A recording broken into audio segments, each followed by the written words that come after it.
I caught up during my train ride from Bogor, so it's still fresh a little bit. Usually we have about half an hour to 40 minutes for presentation and the rest for discussion. So I guess until 3:15 or so. 2:15, sorry. Thank you. Do you hear me if I speak so, or should I sit down and speak into the phone? I think you can. Okay. No, that's better. I can try to speak very loud if it helps. I think it might be easier. So,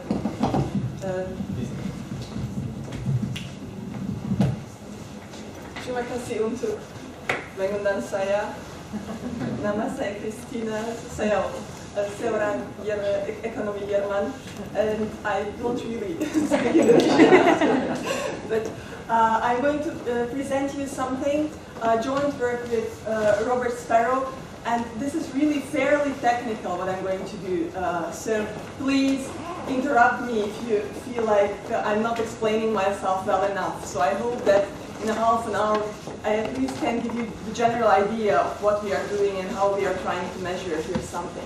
So what we are looking at is really the effect of trade liberalization in Indonesia on poverty. And we are trying to put together a puzzle. We are trying to figure out, we see that poverty decreased. And we see that poverty decreased in regions that were more exposed to trade liberalization. And I'm going to show you how we actually see that. And we are trying to figure out, okay, what was behind this? What types of mechanisms could explain such positive poverty effects? So our research question is, how did regional exposure to trade liberalization affect poverty and labor markets in Indonesia in the 90s? In the 90s, it means already, it's sort of a historical study by now. So we are in 2013. Looking at the 90s might be already like we are looking back into the past. Why are we looking at this? In the 90s, and that's something that you might know much, much better than I do, Indonesia underwent a large trade liberalization episode. So if you look at average tariff lines between 1993 and 2002, and this is our period of study, so over those 9 years, there was a very substantial reduction in average tariffs. Why was it so? Because Indonesia was part of the GATT negotiations, and when the World Trade Organization was formed in '96, Indonesia was one of the members, and it additionally it also undertook some obligations in the ASEAN framework. And what happened is basically during the beginning of '90s, so if you see starting from '93, there was a very large reduction, substantial reduction in import tariffs on many, many different goods. And tariffs are also converging. I'm going to show you a different graph on that as well. And so what we are basically trying to look at is really this reduction in tariffs over these years. And we are trying to see, that's really a macro type of study, or a medium type of study, because what we are trying to see is really how were different regions, different Indonesian regions affected by this reduction in the tariff schedules. And what we are looking at is poverty, and we are looking at the labor market. So if you go back to trade theory, go back to your economics classes many years ago, for many of you. For some of you, very fresh, I think. What neoclassical trade theory would predict, and the result is from the 40s, the Stolper-Samuelson theorem. And that's really the one that we are still using to think about how is labor going to be affected by trade. And what it would predict is basically, if you open up a country that is abundant in labor, in unskilled labor, and that's what very arguably Indonesia is and was at that time. So if you open up a country to international trade, then actually the factor that is fairly abundant in the country as compared to the world market is going to benefit from this. What is that factor in case of Indonesia? That's basically unskilled, cheap unskilled labor. And so the very standard neoclassical trade theory would predict that unskilled laborers should benefit from an opening up to trade. And that's really the old neoclassical expectation, it didn't work out in many, many countries. It seems to have worked out in Indonesia, and that's really what we are trying to guess and understand how this happened. So the Stolper Samuels theory from 1949, a very old paper, predicts that in relative terms, unskilled labor should be benefiting from trade. But then, of course, there are many qualifications on this. So, for instance, if the markets are very inflexible, if there is little labor mobility between the markets across the regions, then it might just, the adjustment might be just too long, and it could, the positive effects could just not materialize that quickly. So you could see, for instance, or you wouldn't find positive beneficial effects from trade if markets were very inflexible and weren't reacting very quickly.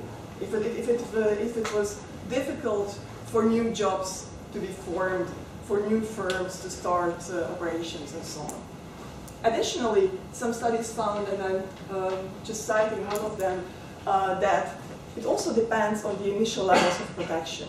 So if, for instance, labor-intensive industries, like in many Latin American countries, were extremely highly protected, and they are losing protection to a higher extent than all the others, it might actually be once again the reverse, so that skill premia, although you expect them to decrease, they could also go up. So the unskilled labor skill premia is the wage of high-skilled versus low-skilled. If it increases, it means that in relative terms, high-skilled people are gaining as compared to low-skilled people. So in a sense, that's the reverse of what standard neoclassical arguments would expect from trade. And then, additionally, of course, geography could also enter, national geography. So some regions might have a much better access to trade than others. So there is a paper by Chiquiar, also Latin America or Mexico, who shows that relative difference to the US and difference in market access could also explain differential effects on wages and poverty. Now, in terms of evidence, first of all, there is a huge number of studies that look on Latin America. They started in the 90s, and by now I'm just citing a survey by Penelope Goldberg and Nina Pavchnik from 2007. And they are just trying to put all this literature together, and what they are finding is evidence is extremely mixed. Evidence on poverty effects in Latin America mostly is very mixed. In many countries, we don't find these nice textbook type of effects of trade, where trade is just reducing poverty, where trade is just increasing unskilled wages.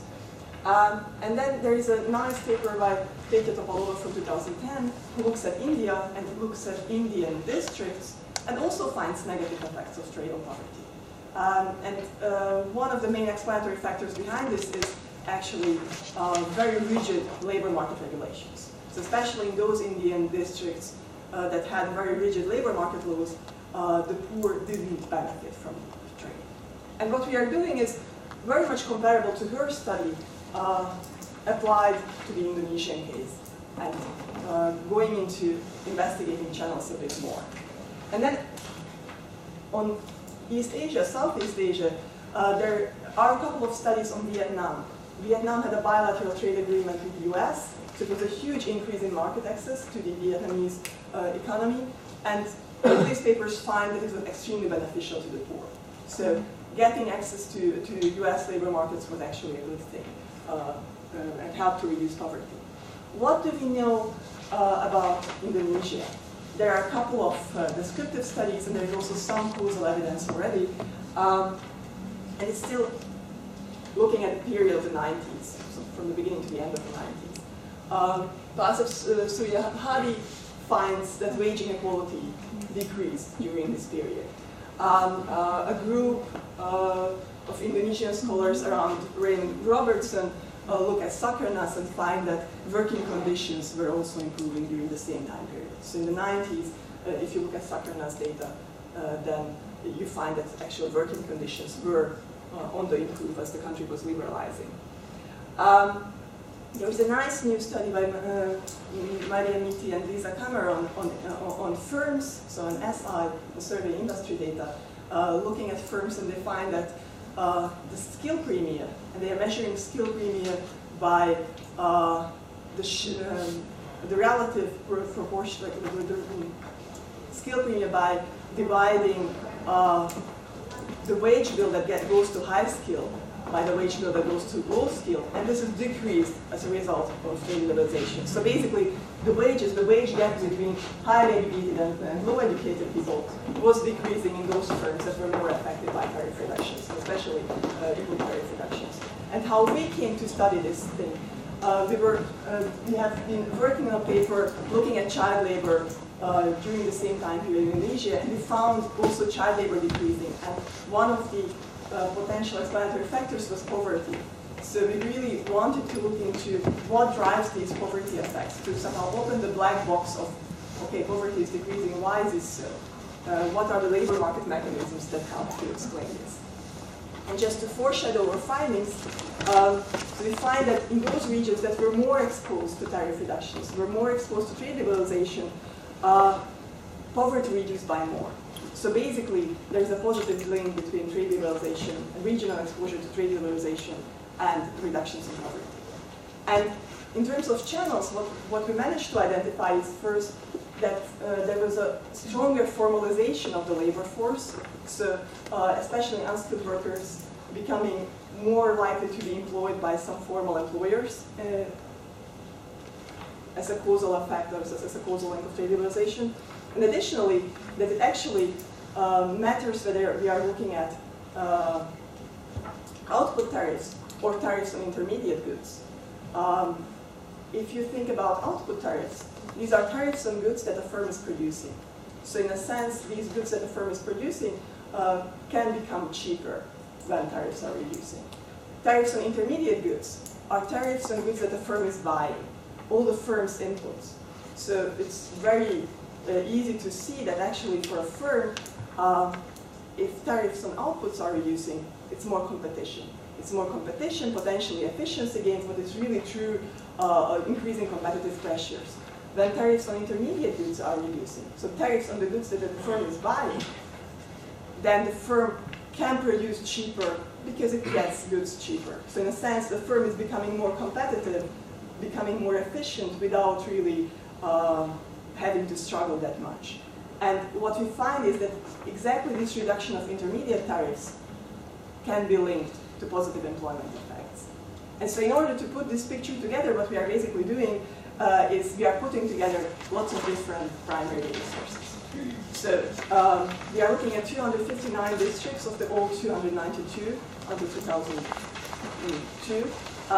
We had to leave out Aceh, Papua, the Moluccas, also because Susanas had some difficulties by the end of the 90s to collect data in these regions. So we don't have poverty data from these regions. So we are just looking at a balance panel of 259 Kabupaten and Kota. And our main variable of interest that we try to use as an explanatory variable is put together from tariff data. Tariff data we get from the United Nations tariff database. So we know on a couple of thousands of products how high the average tariff rate was in a specific year in Indonesia. And we are combining this tariff data because this tariff data is national, right? So tariffs are measured at a national level. This tariff schedule is decided nationally. It doesn't have to do anything specific with regions. In order to regionalize this measure, we are using the regional labor market structure at the beginning of the 90s. We are looking at the regional labor market, and we are trying to figure, or we are identifying in which sectors were workers working in the 90s. So which sectors were the most important for a specific region. And using this labor market information to weight the tariff data. And I'm going to show you a formula, and I'm going to explain to you in a bigger detail how exactly are we doing this. But basically the general idea is that use the regional labor market to make out of a national tariff a tariff that is actually pertaining to the region, a tariff that is important for the region. I'm going to show you in a minute how. And additionally, we are looking at, in this initial labor market structure we get from census data from 1990, because it has a very larger number of sectors than Susanas had at that time, and is representative, of course, of district level. Now, outcome variables that we are looking at come from Susanas, come from Sakarnas, come from SI. From sustenance, we look at poverty rates. For that, we look at household per capita expenditures and compare them with a poverty rate in Indonesia. The poverty rates come from Semeru. So basically, we look at the number of people living below a poverty rate, normalized by the total number of people, and additionally, two additional poverty measures, the so-called poverty gap and the squared poverty gap. The poverty gap measures the distance of expenditures that people need to reach this minimum poverty level, and the squared poverty gap is the square distance. So it penalizes those who are far away from this poverty line, or treats them as more important. So it gives a larger weight to large poverty. From survey industry, we are using, from Sacrinas, we are using wage data. Sacrinas has data on average monthly wages. And from the industrial surveys, we are using data on the regional production structure, on the number of industrial workers, and the total wage bill that is paid by these large industries. And additionally, we are also employing national input-output tables from the 90s to generate our variables. And I'm going to walk you through the formulas in a moment. First of all, just to show you the tariff reductions over this time period, what you see here is basically starting tariff levels in the 90s, and this is by how much the tariffs reduced. And what you see is that the reductions were the largest, where the tariffs were the largest. So basically you have a very strong correlation between tariff reductions and starting levels. Why is this important? Because it's telling you that tariffs reduced across the board. So those tariffs that were the highest had to be reduced by the most. So we need this tariff schedule to be somehow exogenous. What does this mean? We need this to not to reflect local regional needs of protection, but rather really to those who had high reduce the most. So basically to be exogenously imposed. It's very likely, we also read through the literature, mostly it shows that the tariff schedule that was negotiated was really bringing down all tariffs to a minimum level required by the WTO. And now, how we measure this trade liberalization variable? It has been introduced into the literature in 2010 or a couple of years before by Kate Topalova, and it's really a very interesting way to regionalize the measure of tariffs. So what we have here is basically a number for how high the tariff in on average was in a specific sector H in a specific year T. So as I said, it has nothing to do with regions H. We have 20 sectors from the census, so we can identify 20 different sectors in which people were working. And so we 20 different tradable sectors, so different industries and agriculture. And we can see how high was the tariff in each of these sectors. And now in order to make from this measure a measure that reflects district of patent quota K, we have to transform this tariff measure. And how do we do this? We use as weights the relative labor shares in a specific district, in a sector. So LK is the total amount of labor, the total amount of workers working in a district K. LHK is the number of workers who are working in a specific sector H. So basically, if you add up all of these, you sum up to 1. Because 1/3 of workers is working potentially in agriculture, 10% are working in shoe production, 15% are working in producing some metals and so on. And as a sum, it's 1. And you can use them as weights to weigh the tariff schedule. Why is it good? Because at the end, you get a tariff measure that is not sectoral anymore, but it's an average tariff measure and pertains to the district. It shows how important the tariff protection is for the district's economy. So if a district has all of its workers, let's say in an extreme case, working in manufacturing 100%, this number would be 1, the share is 100, and then only the tariff on manufacturing and the decreases in tariff for manufacturing would matter for that district. If a district has its workers distributed across different sectors at the beginning, then tariff reductions are getting weighed by that. That's our first tariff measure, and we have additional two. The output tariff is basically almost the same. So the first formula up there is almost the same that you have seen before. Before you had Ls, so labor market, now you have Qs, which is just production. We looked into the SI survey industry data and looked at how much value is getting produced by these large firms. SI looks at firms with 20 employees and more. It's a census, so basically you have the total value of production in a district by firms that are 20 or larger, right?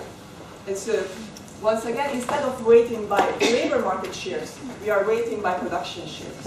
What does it tell us? Now, it's not telling how important a tariff is for workers in a specific sector. It's telling us how important tariffs are for production taking place in manufacturing industries in a specific sector. And the second thing is a somewhat uglier beast. What we are doing, that was the output tariff on final production. And what we are doing in the second step, we are coming up with a measure of tariffs at the district level on the intermediate goods firms are using. So basically, these are the input tariffs. Tariffs on those goods that are getting bought in a sector. And this is this latter end. So what we are using for this is the input-output table from 1990 from BPS.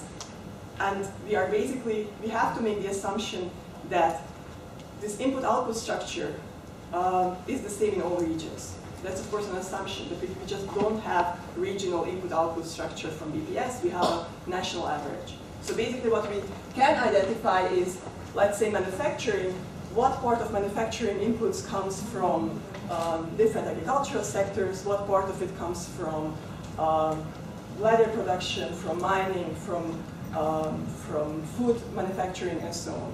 So basically, we can use them as a weights how important a specific input is for the production in an industry.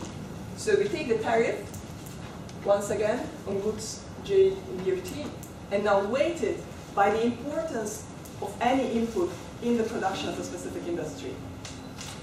And in order to come back to our districts, once again, district scale, after we came up with the importance of a specific input in sector S, we have to sum them up over all sectors.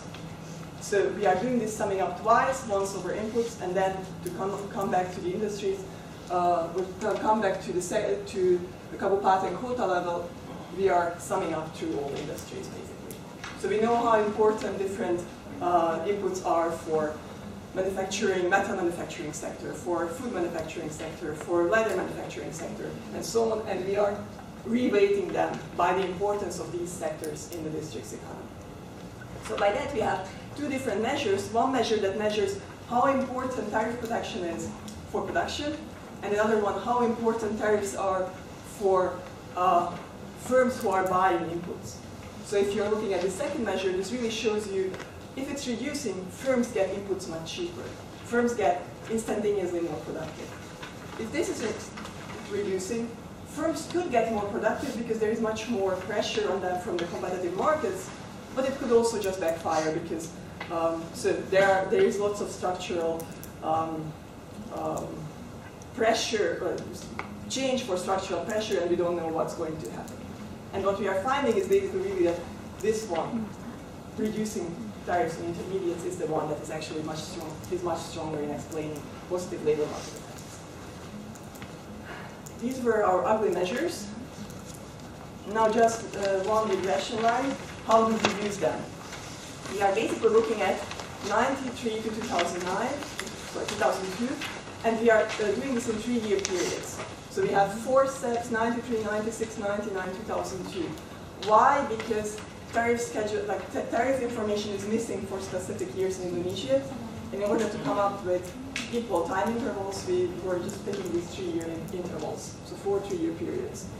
And we are taking lots of dependent variables of interest, could be poverty, poverty rates, some labor market variables, all those I'm going to show you in a minute, and we are regressing them on changes in tariffs. So changes in these outcome variables at the district level over the years on changes in district tariff exposure over the years. So what I'm going to show you in a minute in terms of results are beta coefficients. Are these coefficients on what happens when tariffs change? What happens with poverty when tariffs change? What happens with labor markets, with wages when tariffs change? Additionally, we are controlling for a couple of time-variant factors. The share of population in the working age, also a bit in order to control for potentially varying samples in Susanas. Adult literacy rate, to control for increasing education of the labor force. The share of rural population in the district in order to capture urbanization. At the same time, in the 90s, there was a very strong urbanization going on. So we really better control for it in order not to confound it with the effects of trade liberalization. And additionally, we are including initial controls. Until now, it really looks like a nice first difference regression. So everything is in first difference form, and we are looking at what happens over time. Here, we are additionally including some initial conditions, means just level variables in 1990 or 1993. What does this, why do we do this? We are including labor shares in specific sectors, so how much of the population was working in manufacturing, in agriculture, in different service sectors. Because this variable is going into our tariff measure, into the weights, and in order to just take out the effects on its own. So it could be really just reading some convergence type of arguments. So those that had a high share in agriculture were the ones that poverty reduced by more. It has nothing to do with trade, but since we were using agriculture as weights in our tariff schedule, we are picking up this somehow. In order not to do that, we are including this as additional controls to be basically more flexible in what we are doing. Additionally, we are controlling for year and island fixed effects. So for each island, we are allowing for a different intercept for each different year. What does this capture? All shocks that are somehow common to an island. So for instance, if you say, okay, there was in the middle monetary crisis going on, and it was in the middle. A part of it, we are able to capture by these island year fixed effects. Okay, I think I think everything. And now the last 7 minutes, I think, just showing you the results. So that's really our main table. And what I'm showing is basically a bunch of beta coefficients. So all these numbers are from separate regressions. Always regressing poverty, a poverty measure on tariffs. And what you get as a tariff coefficient is basically our effect of trade liberalization on poverty. We have all additional controls, I'm just not showing them to you. So we have 4 different specifications. In the first one, we don't use time variant controls, so those X's. We don't use initial conditions. We don't put initial dependent. And then we are adding up step by step additional controls. And what you see is basically there is not a lot of change. There is some change when you capture initial conditions. Then one of the 3 poverty variables actually becomes insignificant. Now, what do these numbers mean? All these numbers are positive. Most of them are significant. If it's positive, it means higher tariffs, higher poverty. So since tariffs decrease, poverty decreases. Where tariffs decrease by more, poverty decreases by more. So in a sense, we are capturing a link in those districts that were more strongly exposed to tariff reduction are the districts where poverty reduced by more. And this result is very robust if we are looking at the poverty gap, so the missing income, or the squared poverty gap. So the missing income where we weight the very poor more strongly.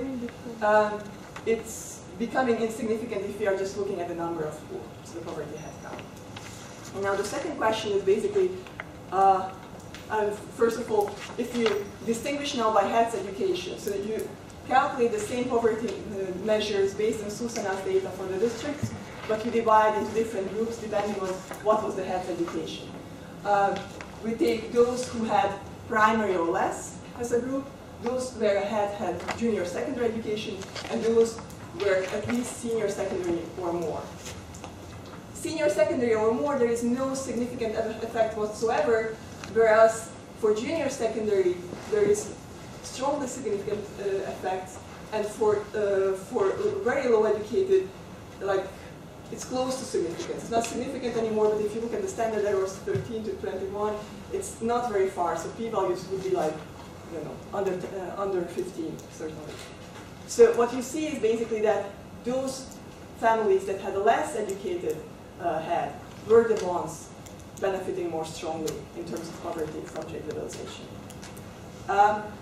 And now to the labor market, we looked at different measures: labor market activity, formal labor market, for formalization. Labor market activity, we don't see anything. That was a question in Susanna's, whether you are working or searching for work. So we are basically just defining someone as active if he is in the labor market or is trying to search for work. There is no change with trade liberalization there, but there is an important change with the formal sector. The formal sector was just asked in 93 and 96, and the question is whether you are working at a firm, at a formal employer who has other permanent workers, or with the government. And what you see is that those regions that were more strongly exposed to trade liberalization increased formalization, because you have to flip it. So high tariffs mean low formalization, low tariffs mean high formalization. And especially for those that have relatively low education, maximum primary, even junior secondary is close to significance. So basically, behind this story, part of it is certainly that the labor force in those districts that were exposed to trade liberalization was starting to get more formal. The second thing is, if we are now looking into SI, and I told you we were generating two different tariffs that refer to outputs and tariffs that refer to inputs. And once again, I was saying that output tariffs are just increasing overall competition. Input tariffs are making goods cheaper for the firm. And now we are looking at the total wage bill paid by the firm and the total employment by the firm. And what you see is that if you look at input-weighted tariffs, so basically we are capturing the concept that firms get cheaper inputs. The wage bill increases, so higher tariffs, lower wage bill, lower tariffs, higher wage bill, and the total employment increases for these firms. So what you see is that in districts where the manufacturing sector was most strongly exposed to trade liberalization, it was really through the channel of getting cheaper intermediate inputs, firms becoming more competitive, that they managed to increase employment, managed to increase their wage bill. You see somewhat, like you see the same sign for output-weighted tariffs, but it's actually not significant and much smaller in magnitude. So it really shows you somehow, okay, getting cheaper inputs is certainly part of the story.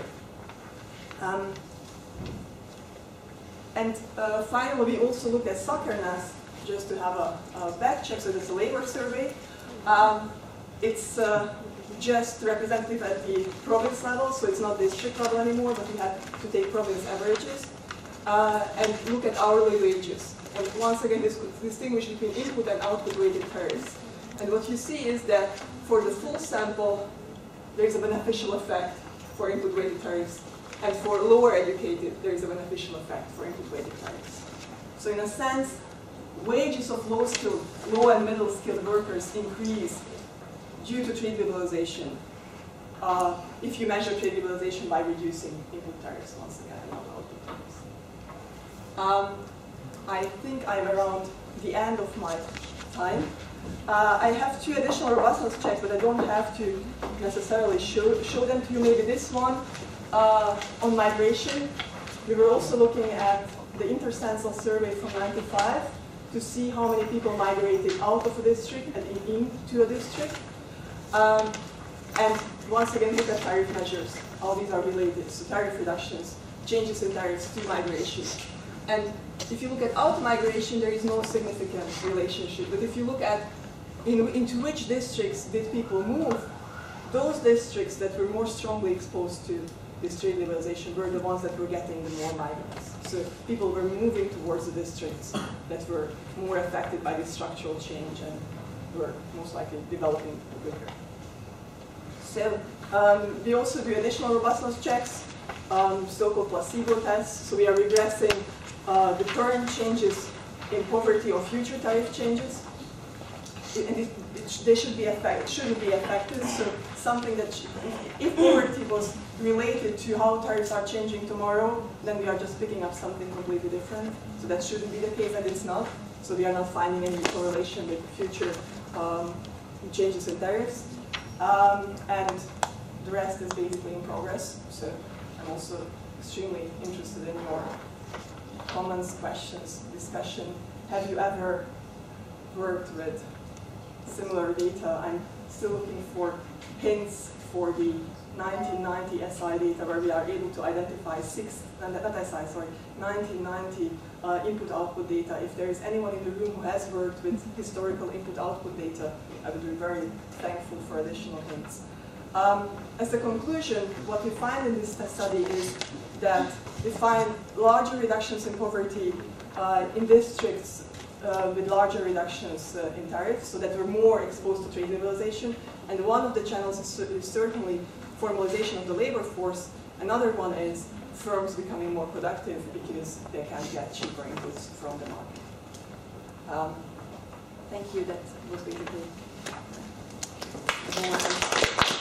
looking forward to any questions or comments.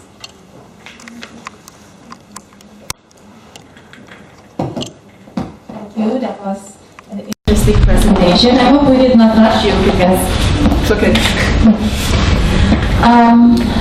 I think we should go right away to questions or comments. I think it's an interesting presentation looking back at the 1990s condition. We know that Indonesia now has formally a relatively low level of tariffs compared to other countries in the world.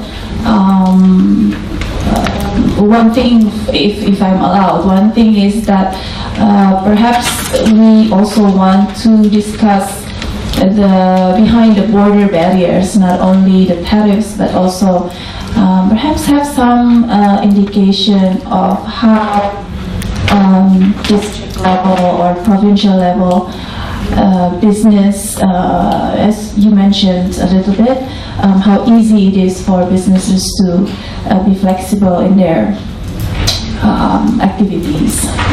So, because it's, although for Indonesia has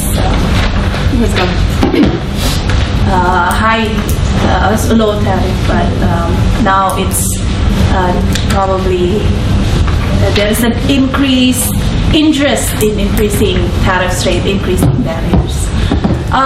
So the first, I'll try to speak up because I'm Batak, so it should be natural for me to speak loudly. But perhaps three people, comments, questions, and then we can add as we go along. Yes, sir. Ibu, go ahead.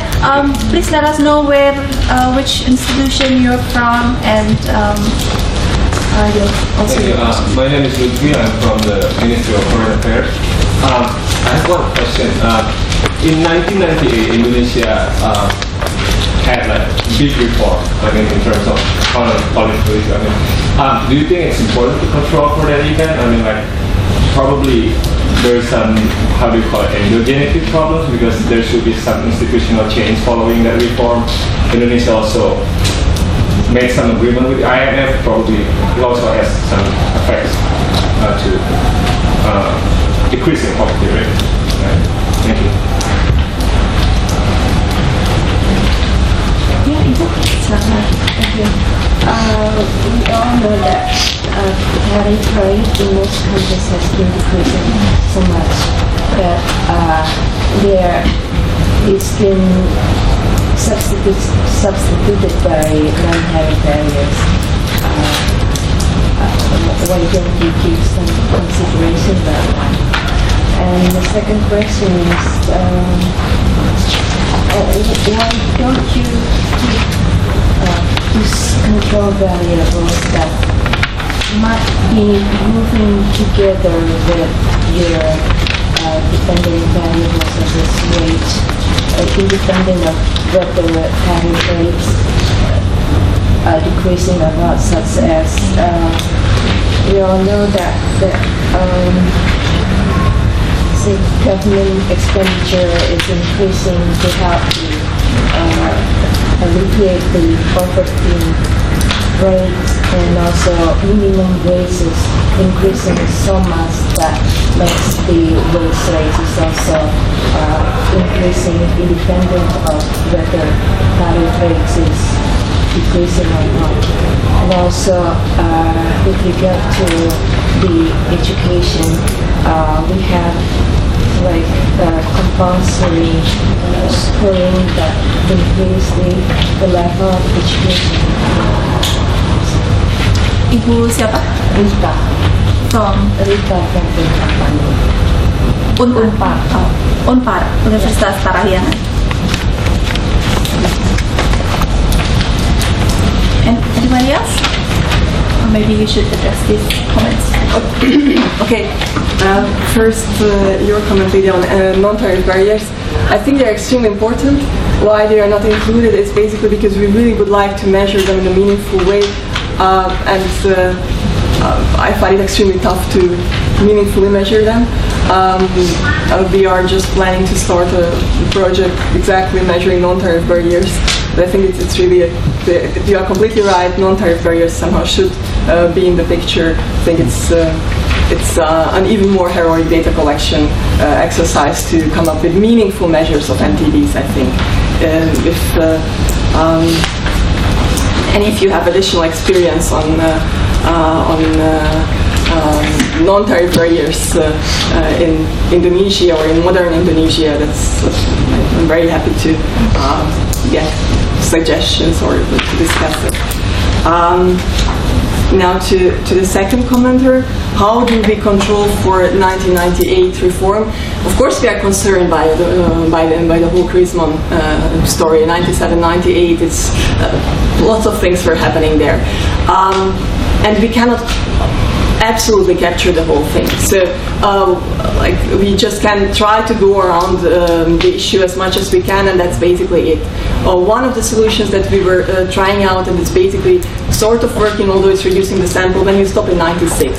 Then you are just really looking at the first tariff reduction, and if you find similar effects, then that's already somehow saying, okay, so even if we are letting out the whole decentralization story that happened like after 98 or 99, 2001, depends on what exactly, or if you are letting out the monetary crisis, there is still something in it.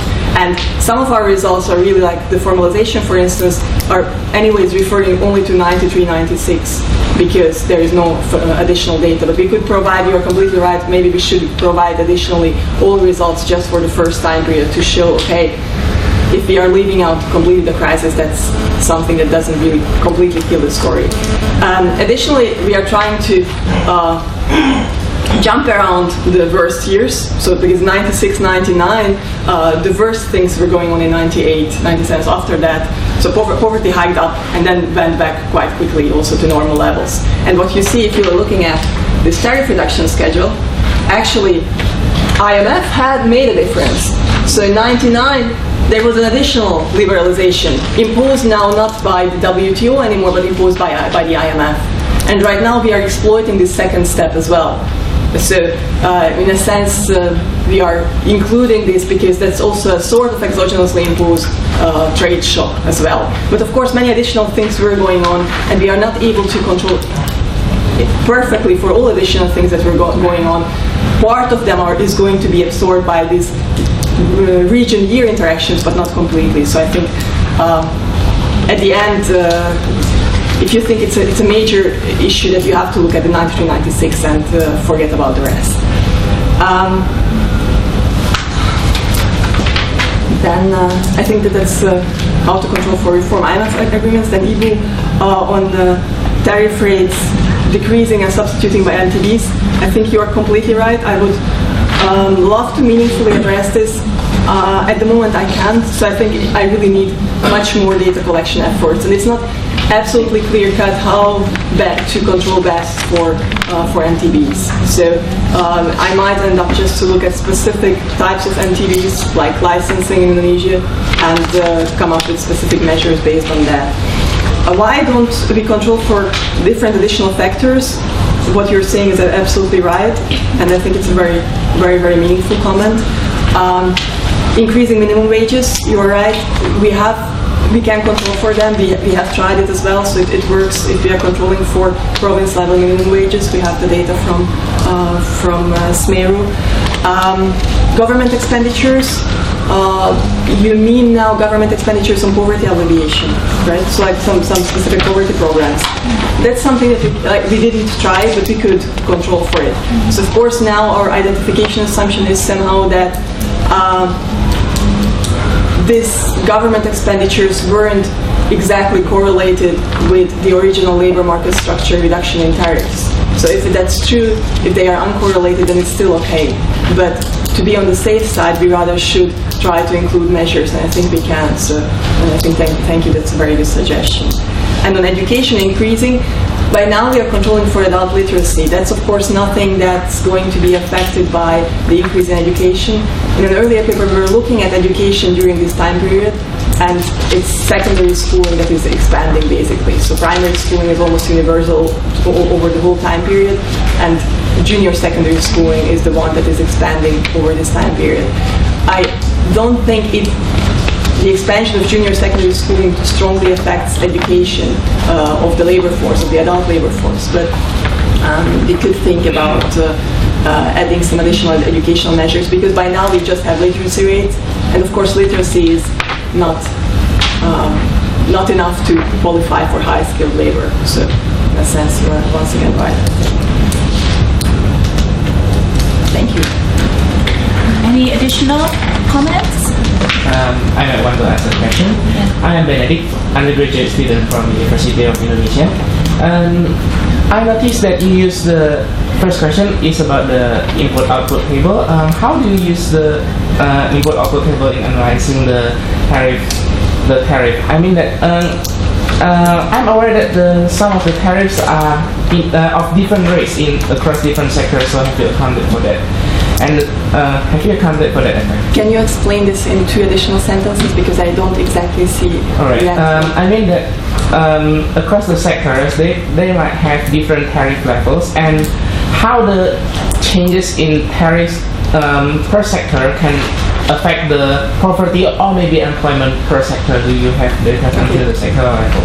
And my second question would be, how would you give an intuitive explanation on how these tariff changes might affect the poverty? Although the data above here has stated how it is significant, but however, maybe give some information about it. To the magnitude of the effect. How the poverty actually decreased because of the changes in tariffs. How large the effect? Yeah.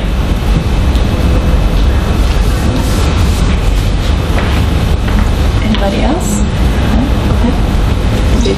Thank you. So the first question is what to do with the I/O tables and how to use them. Let's read this list, right? So the input I/O table enters, the input I/O table has lots of sectors. We are able to sum them up to 60. And so we are taking 60 sectors and looking at a sector S and 59 others. So from which 59 other sectors is sector S getting its inputs from? And then for each sector S, we know, okay, all these inputs, the tariff on input 1 is 10%, the tariff on input 2 is 20%, the tariff on input 3 is maybe 1%. And so that's a tariff rate here. And we are taking these, we are looking at how important is the input in that sector. So let's say a sector gets 10% of its input from shoe manufacturers or from the food industry. The average tariff rate in the food industry is that and that. Another sector gets, or the same sector gets 20% of its inputs from leather production. In leather production, the average tariff is that and that. And so basically use that, take these shares and sum them up. This is like weighting something. So weight all these tariffs, all these shares sum up to 1.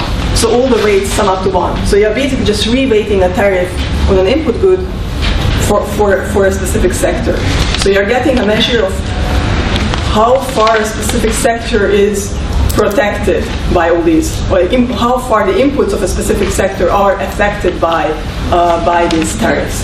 Let's say if all the inputs of the sector were coming from another sector J that has 0 tariffs, let's say, and that's 1. Then 1 times 0 is 0. So in a sense, then the effect of input tariffs would be 0 in that sector. So in the regression, you actually use the overall tariff. Okay. So basically the end of this calculation. So first you take inputs, you reweigh them by how important the output sector is in Kabupaten Kota K, and then you end up with the importance of input tariffs in Kabupaten Kota K in a year T. And then we take the difference, so that's the change over years, and we look at how this change in tariffs is related to changes in poverty. Now the second thing, once again, it's a very good and very smart question, and I didn't calculate it, but we can calculate it right now. So let's say, take this number there, so let's say it's 0.01, right? If you think about how much the tariffs decrease over the whole time period, they decrease by about 10 percentage points. So then you have to multiply this by 10 percentage points, so that's 0.1. That would be a decrease in the poverty head count by 10 percentage points. So then tariffs can explain, if we take that one value, of course, if you take that one value, tariffs can explain a 10 percentage point decrease in poverty rates over these 9 years. Poverty rates decrease by more, but I don't have the figure. I would have to have the figure, and then you can compare its importance. So basically, a change in tariffs by 1, and they are measured in percentage points, changes poverty head count by 0.01.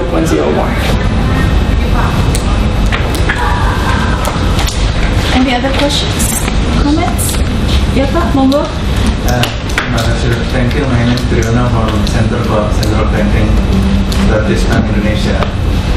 To my knowledge, the industrial sector growth before, say, the year 2000 is double digit. Industrial sector growth. Yeah. How much the industrial sector grew? Yeah, like 11-12%. But after the crisis or after the year 2000, the growth is like single digit. Even 6% is considered good now. Yeah. So I know that your planning is interesting in terms of poverty reduction, but looking the lower industrial sector growth after the crisis or after the year 2000, I come to the conclusion that maybe exportable sector is not growing well after the 2000. Maybe because of the tariff reduction, or maybe because of other factor like China factor.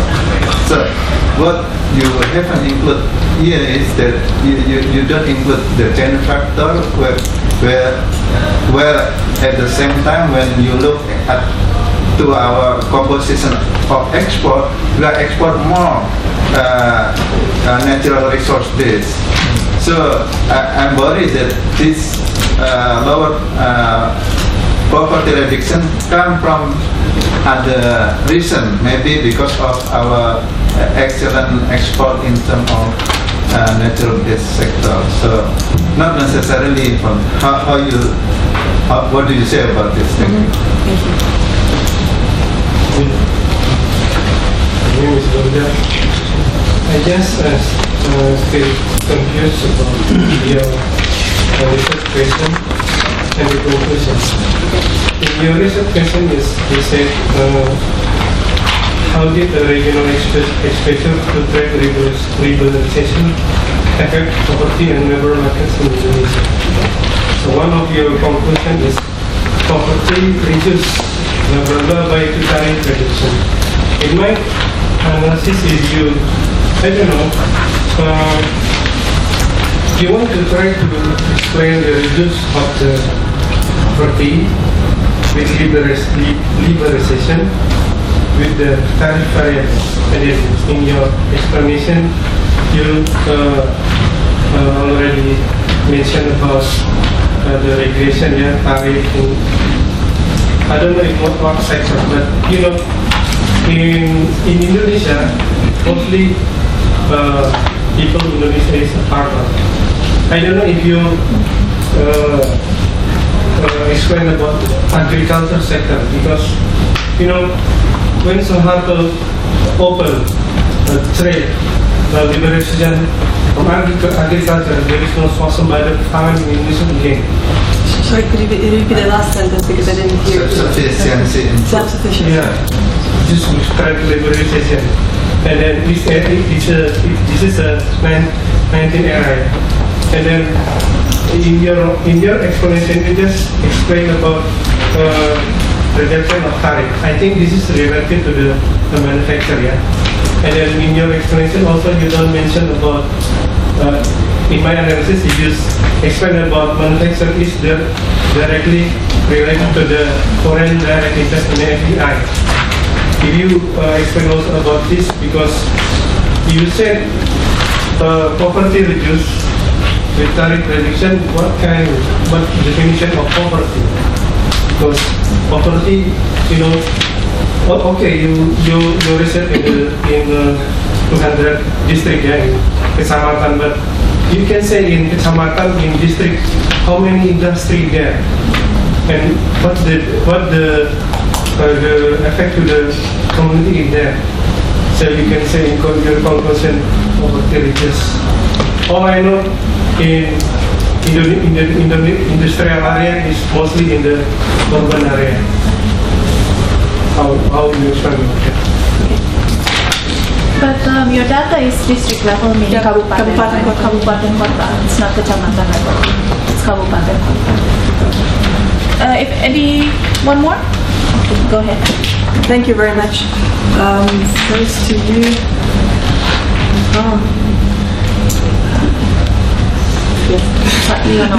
Katiano. And you were talking about export growth and the double-digit growth that changed after 2000 and reduced strongly. And certainly, so I might misinterpret your question, but part of your question is also like, what's going on here? So, like the China effect, I think is an extremely important thing, and that's something that one should measure and should look into. I know one study who looked at the China effect in Mexico, and they also found that actually for Mexico, the increased competition of China was really a very tough thing. And that's really something that is going on after China's WTO access, when they liberalized their markets also very strong at the beginning of the 2000s. So I think that certainly is an extremely important and interesting question to look at, although I think that it's not completely affecting our time period. So I think the China and the stop in industrial growth story. So I really cannot give you explanations for that. Another comment that I'm usually getting, or often get, is why don't you look at the 80s? There was like this whole trade liberalization really started in the 80s. So there was a large decrease in the 80s. And my answer so I think that's a very close question to what happened in the 2000s. And for that, I think there is just not enough data available for earlier time periods, because before 93, Susanas wasn't representative at the district level, so you really just can go down to province level and nothing else. And in a sense, you cannot really do a very detailed regional level analysis based on earlier data. Though I think the most things, or very large things, were happening in the 80s, so it would be also very interesting to look at the 80s, but not possible with these methods. It could be interesting to look at the 2000s, but once again, one would have to look at something different, because basically the large tariff reduction things were really happening just around here, and after that there is a flattening out. There are NTBs, some of them are rising. we don't know. So I think it's really like an additional research question, an extremely interesting one to look into. What happened to Indonesia with the Chinese access to market? Is it only competition, or is it also a very good destination market? It's money for natural resources, or is something additional also going on? So I think it's an extremely interesting question. I cannot answer it yet or right now, but I think that's really something that has to be taken into consideration. So I think it's really the way to go, in a sense, for someone who is interested in trade in Indonesia, is to look at China. And then export in the natural resource sectors, whether these are really natural resource exports that are driving the whole thing. I don't really know. One would have to think about how to control for potential natural resource things. So here, when we are thinking about tariffs, we are of course thinking about the mining sectors are just a small part of the whole thing, especially in terms of labor market structure. When we are looking at labor market weights, they have tiny little labor markets. In most districts, they have a very tiny labor market weight. Their economic weight is, of course, much larger. So in a sense, when we are looking at the labor markets and the importance of specific sectors in the labor market, we are certainly underweighing the economic importance of oil or mining. So it's really more about where do people work than where does the regional GRDP come from. In terms of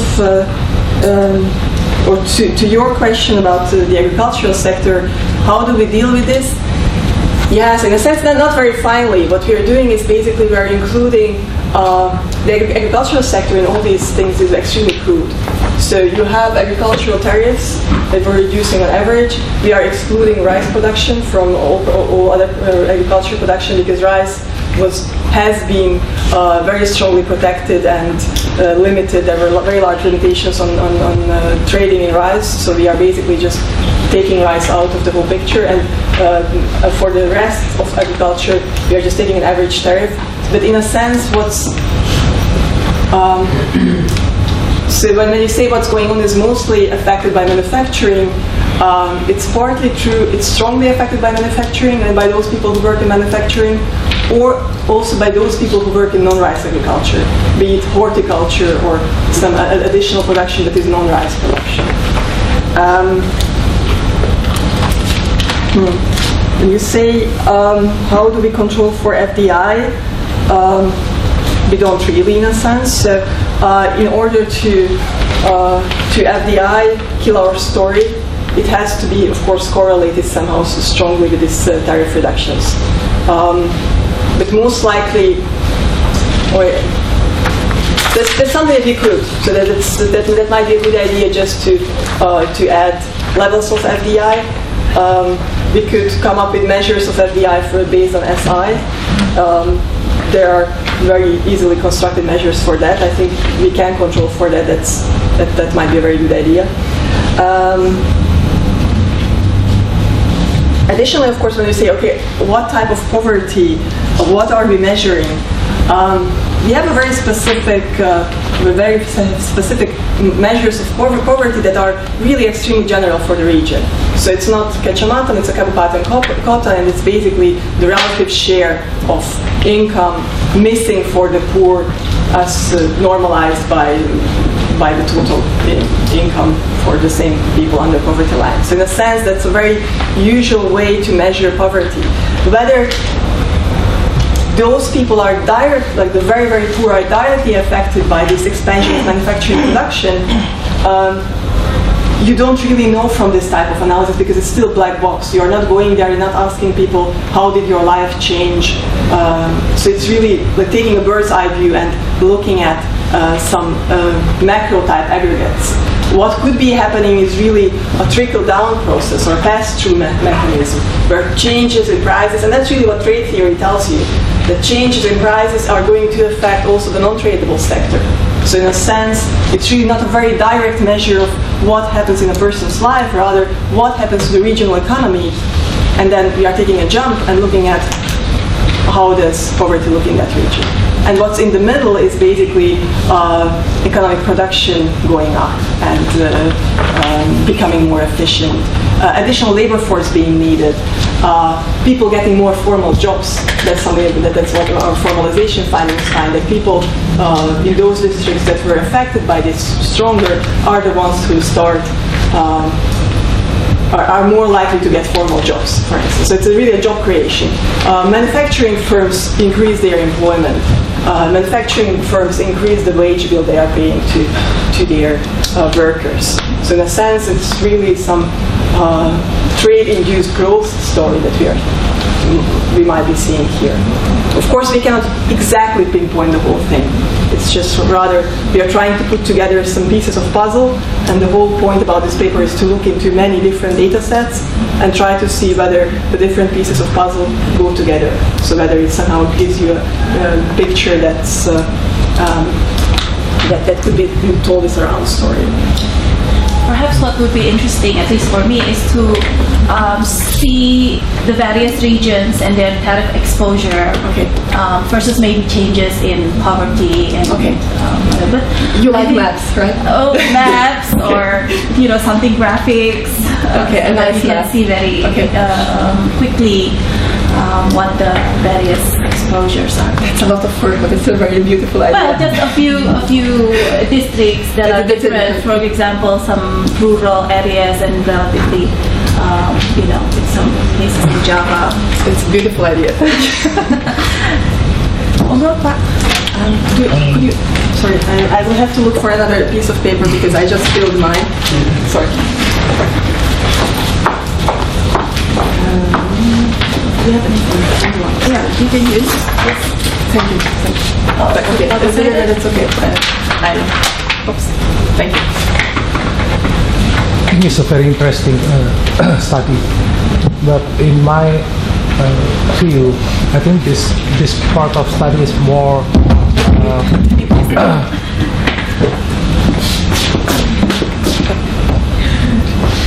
it's more applied to the it's more applied to the cases in Java, where the share of our industries mainly is in the Java island. So if we talk about the labor market, the job creation in the industrial sectors, the trade liberalization, I think it's more applied to in the Java region basically. If I can suggest, probably it would be interesting if you can find a way to create two part of analysis. One is just for the Java region, and the other part is for the other region, where mostly natural resources are the main sectors of our economy in the region outside of Java. So I'm assuming you will get a more interesting question, and you can explain that. Well, this conclusion probably is more applicable to the case of industry in the Java region, but probably only another region would be a different story. Thank you. Yes, my name is Yasa. I'm from Bank Indonesia. Given the current and near future condition of the economy of Indonesia, do you think that your conclusion is going to be relevant? Because a lot of difference happens in Indonesia, structural reform, especially like currently we have this autonomous region, and then in 2015 we are going to have ASEAN Economic Community, where skilled labor will be migrate from Indonesia in the region. So, do you think is it going to be the same, your conclusion? Because for me, because I work in the international department, so I analyze what happens in the global economy. So what happened in the 90s is very much different to what happened in the current situation in the next 5 to 10 years ahead. So what do you think about that? Thank you. Thank you.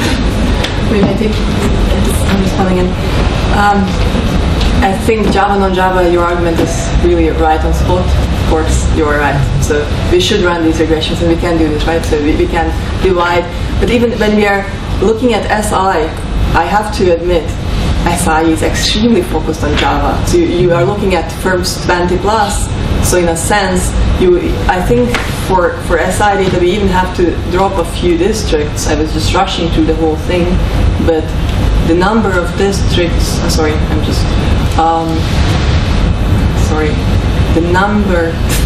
for jumping around, it decreases a bit from 777 to 734 because there are even districts that aren't in the SI at all. So in a sense, districts where 0 firms are large enough to qualify for to enter the manufacturing survey. So certainly there is a large difference between center and periphery, and we could look into that, and I think it's a completely valid point and argument. Thank you. Is my conclusion relevant? It's really historical. So for a trade economist, it's interesting to look back, but of course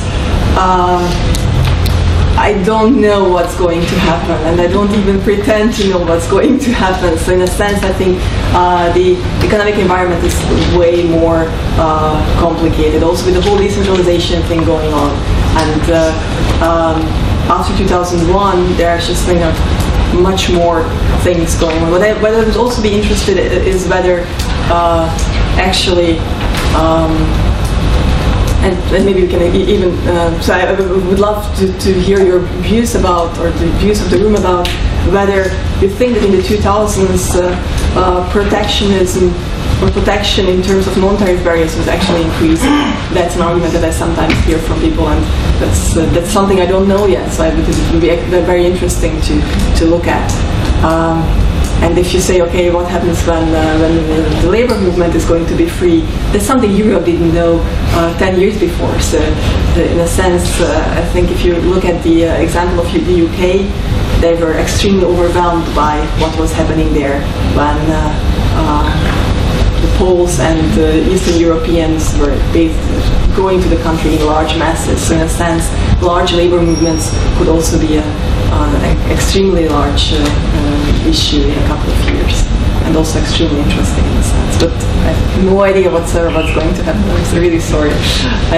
I'm already happy if I can look into the past and I can manage to pinpoint something where I think, okay, that's potentially credible.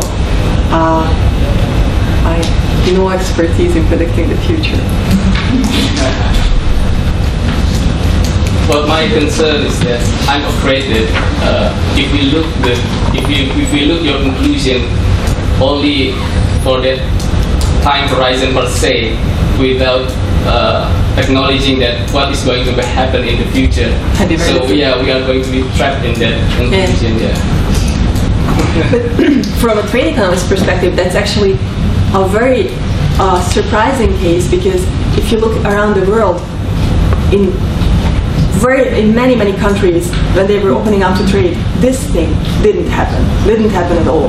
There are many studies on Latin America, and all of them show, not all of them, but a large part of them show actually that labor was losing out and poverty was on the increase at the same time when during trade tariffs were being reduced.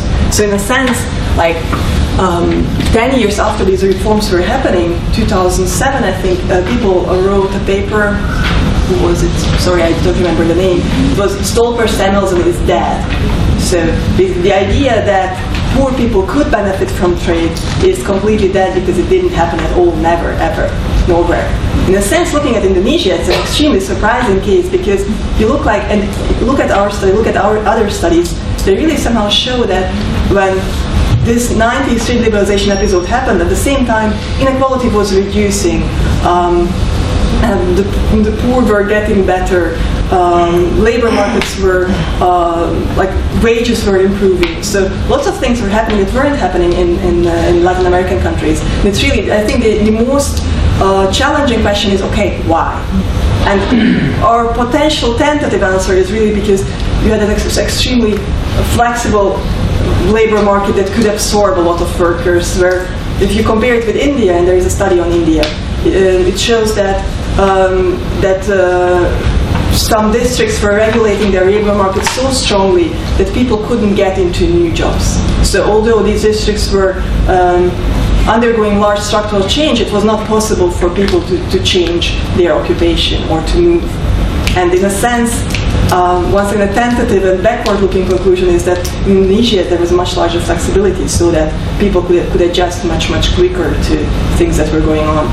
Whether this is going to hold for a much more turbulent time period, no idea whatsoever. But I just really think that this is an extremely important example also globally, because it shows that actually things can even go like textbooks. And it's really surprising because we are very used to things not going like textbooks. If I can, I think you just made a very important point. So I guess the reason why this study is so important actually is to show that we have to support a more flexible labor market. I think that's the main premise, that if you can further in the process of writing this paper or put the analysis together, is to stress that what's the story of Indonesia different from other countries like India is that there's something different in the structure of the labor market. Although in some of us, we still think that we still have a rigid labor market, but compared with other countries, probably we're better off. So I guess I think that's the key point that you have to basically stress on when you present this nice study and give the message that that's different, basically. Thank you. If I could add on his comment, but now your study about in the 1990s when the labor market is more flexible. But in 2003, the labor law changes, and now Indonesia becomes the labor market is so rigid. So as just at his comment that on your conclusion or your policy recommendation or something, maybe something that you should stress also, that the change towards current condition, which is a more rigid labor market, and also the tendency to become more protectionist, and everything will make the poverty increase and the inequality also increase, because we know that the Gini coefficient lately is increased. So maybe you can also link your findings with the current condition. So if you don't want to get worse, then this is something that we should think. You're right.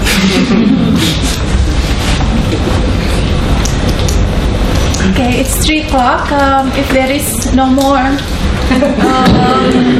comments, questions, then we'll just close this presentation.